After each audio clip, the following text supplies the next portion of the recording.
పితా పుత్ర పవిత్రాత్మ నామమున ఆమెన్.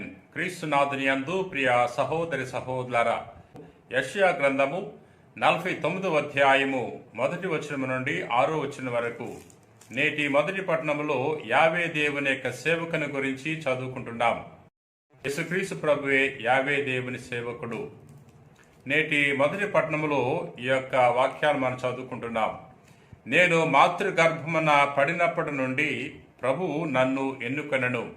ప్రభువు నాకు కీర్తిని దయచేసెను. నా బలమునకు క్రీస్తునాథుని యందు ప్రియ సహోదరి సహోదరులారా, యెషయా ప్రవక్త యేసు ప్రభు యొక్క జన్మకు ముందుగానే ప్రవచనం తెలియజేసి ఉన్నాడు. యేసు ప్రభు ఈ భూలోకములు జన్మిస్తాడని, తండ్రి యొక్క చిత్తాన్ని నెరవేర్చడానికి, తండ్రికి కీర్తిని ప్రసాదించడానికి తాను పనిచేస్తాడు అనే విషయాన్ని తెలియజేస్తున్నాడు.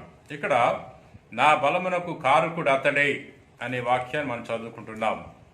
యేసు ప్రభు ఎప్పుడు కూడా తండ్రి చిత్తాన్ని నెరవేర్చాడు, తండ్రి చిత్తానికి తల వంచాడు.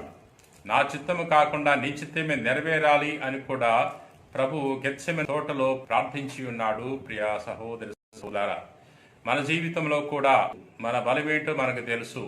మనం ఈ లోకములో సైతాను జయించాలంటే దేవుని యొక్క శక్తి మీద మనం ఆధారపడాలి. ప్రియ సహోదరి సహోదరులారా, మరొక విషయాన్ని నేటి మొదటి పట్టణంలో చదువుకుంటున్నాం. ప్రభు నాతో ఇట్లనెను, నీవు నాకు సేవకుడవై యాకోబు వంశజులను, ఇజ్రాయేలున మిగిలిన వారిని నా యొద్దకు తీసుకుని వచ్చుట మాత్రమే చాలదు. నేను నిన్ను జాతులకు జ్యోతినిగాను నియమింతును. అప్పుడు నా రక్షణము నేల అంచుల వరకు వ్యాపించును. యేసు ప్రభు వచ్చింది కేవలము ఈ యూదులను రక్షించటానికి మాత్రమే కాదు, ప్రభు సర్వ మానవానికి రక్షణ ప్రసాదించటానికి భూలోకానికి వచ్చాడు. అందుకనే నేటి మొదటి పట్టణములో చివరి వాక్యాన్ని చదువుకుంటున్నాం. నేను నిన్ను జాతులకు జ్యోతినిగాను నియమితును, నా రక్షణము నేల అంచుల వరకు వ్యాపించను. అందుకనే ప్రభు మరణించి ఉత్థానమైన తర్వాత తన శిష్యులకు ఆజ్ఞాపిస్తున్నాడు, ఇహపరములందు నాకు సర్వాధికారం వసగబడినది. మీరు ప్రపంచమంతటా తిరిగి సకల జాతి జనులకు సువార్తను బోధింపుడు అని తెలియజేస్తున్నాడు.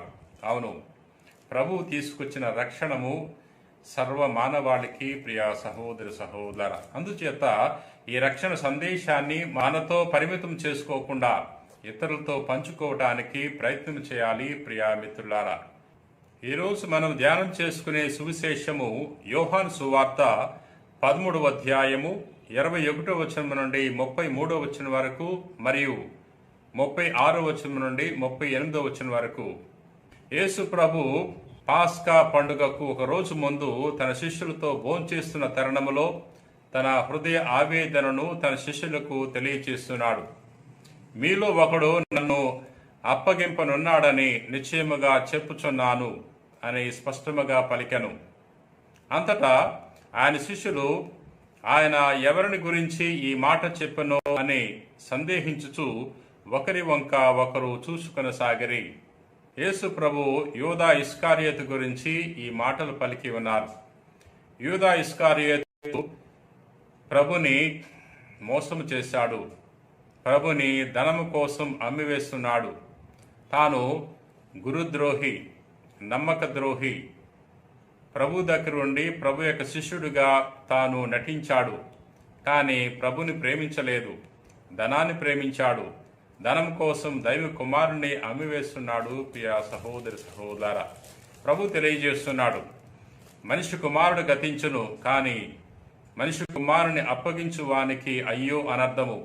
అతడు జన్మింపకుండినచో బాగుండేది అనే విషయాన్ని ప్రభు తెలియజేస్తున్నాడు. దైవ కుమారుణ్ణి డబ్బు కోసం తాను అమ్మేస్తున్నాడు. మనము దేవుని చెంతకు వెళ్ళేది మన స్వార్థము కోసం కాకూడదు. మనము నిస్వార్థ బుద్ధితో ప్రభుని ప్రేమించాలి, నిస్వార్థ బుద్ధితో ప్రభుని ఆరాధించాలి. మనం దేవుని ప్రేమించినప్పుడు, దేవుని మనస్ఫూర్తిగా ఆరాధించినప్పుడు ప్రభు మనకు సమస్తాన్ని దయచేస్తాడు. ఇక్కడ యూదా ఇస్కారియోతు కేవలము డబ్బు కోసమే వెళ్ళాడు. అందుకనే మరి తాను రక్షణ పొందుకోలేకపోతున్నాడు. ప్రభుని ప్రధానార్చకులకు అప్పగించాడు, తన జీవితాన్ని దుర్భరం చేసుకుంటున్నాడు. ప్రియ సహోదరి సహోదర, తన ఆత్మను కోల్పోతున్నాడు. మనము దేవుని ప్రేమించాలి. ధనాని కంటే, సిరి సంపదల కంటే దేవుణ్ణి మిన్నగా ప్రేమించినప్పుడు మనము దేవుని యొక్క అనుగ్రహాన్ని పొందుకోగలము. ప్రభువు మన పక్షాన ఉంటే, ప్రభువు మనతో ఉంటే మనకు సమస్తము ఉన్నట్లే అనే విషయాన్ని తెలుసుకోవాలి. నేడు సువార్తలో ప్రభువు తన శిష్యులతో ఈ విధంగా పలుకుతున్నాడు, నేను ఇప్పుడు వెళ్ళే చోటికి మీరు రాలేరు, తర్వాత రాగలరు అన్నప్పుడు పేతురు గారు అంటున్నాడు, మీరు ఎక్కడికి వెళ్ళినా నేను రాగలనన్నాడు. కానీ ప్రభు చెప్తున్నాడు, నీవు రాలేవు అన్న పేతురు గారు, ప్రభు నీ కోసం చనిపోవటాకైనా నేను సిద్ధమే అన్నప్పుడు, పేతురు నీవు నా కోసం చనిపోతావా? కోడి కుయిక మునిపే నీవు 3 సార్లు నేను ఎవరో తెలియదని బొంకుతావు అనే విషయాన్ని ప్రభు తెలియజేశాడు. ప్రభు అన్నట్లే పేతురు గారు ప్రభు గురించి అబద్ధం చెప్పాడు.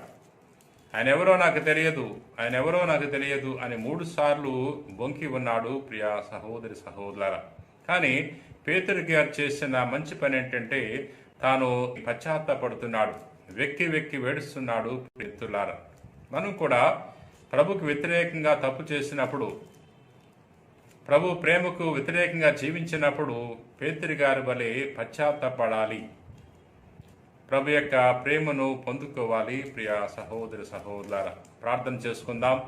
ప్రేమ కలిగిన ప్రభువా, దయగిన సర్వేశ్వర ప్రభా, ఈరోజు నీ వాక్యము ద్వారా మాతో మాట్లాడినందులకు నీకు వేలాది వందనాలు. ప్రభా, నేటి మొదటి పట్టణంలో యావే దేవుని యొక్క సేవకుని గురించి మేము చదువుకుంటున్నాం. నా బలమునకు కారకుడు అతడే అనే వాక్యాన్ని ధ్యానం చేసుకుని ఉన్నాం. ప్రభా, నీ నుండి బలాన్ని పొందుకునే వాక్యాన్ని మాకు దయచేయండి. ప్రభా, మేము బలహీనులము, మానవ మాత్రులము, నీ యొక్క శక్తి మాకు అవసరము. నీ శక్తితో ఈ లోకములో సైతాను జయించే వాక్యాన్ని దయచేయండి. మా నాథుడైన క్రీస్తు ద్వారా మనవి చేయుచున్నాం తండ్రి. ఆమెన్.